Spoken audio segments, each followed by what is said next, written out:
North Korea tension, China, seriously concerned about nuclear threats. North Korea's vice foreign minister told the BBC Pyongyang would continue to test missiles and would launch a preemptive nuclear strike if it thought the U.S. was planning an attack. Foreign Ministry spokesman Lu Kang said China opposed words or actions that could further raise tension. North Korea-U.S. tension is growing. There has been heated rhetoric from both sides in recent days. U.S. Vice-President Mike Pence, who has been visiting the region, warned the North not to test Washington and said the U.S. era of strategic patience with Pyongyang was over. The BBC's Stephen McDonell in Beijing says the Chinese government appears to be becoming increasingly frustrated with North Korea, its traditional ally. "I have noted the recent report," Mr. Lu said, referring to the BBC interview. China expresses serious concern with recent trends about North Korea's nuclear and missile development.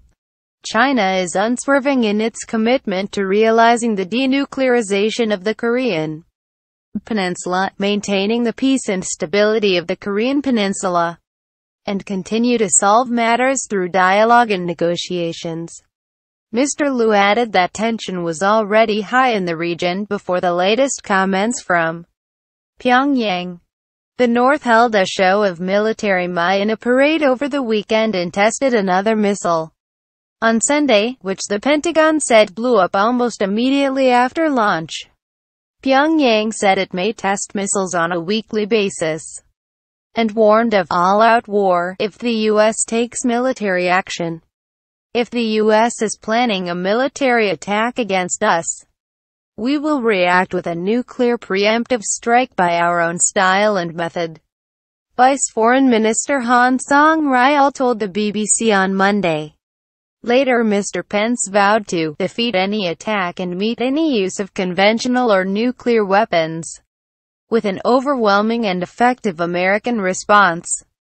The U.S. Navy's Carl Vinson Strike Group, consisting of an aircraft carrier and other warships, is on its way to the Western Pacific, Pacific Command said on Tuesday, following an order from President Donald Trump last week. It has emerged that when the original announcement of the group's movement was made, it was traveling in the opposite direction.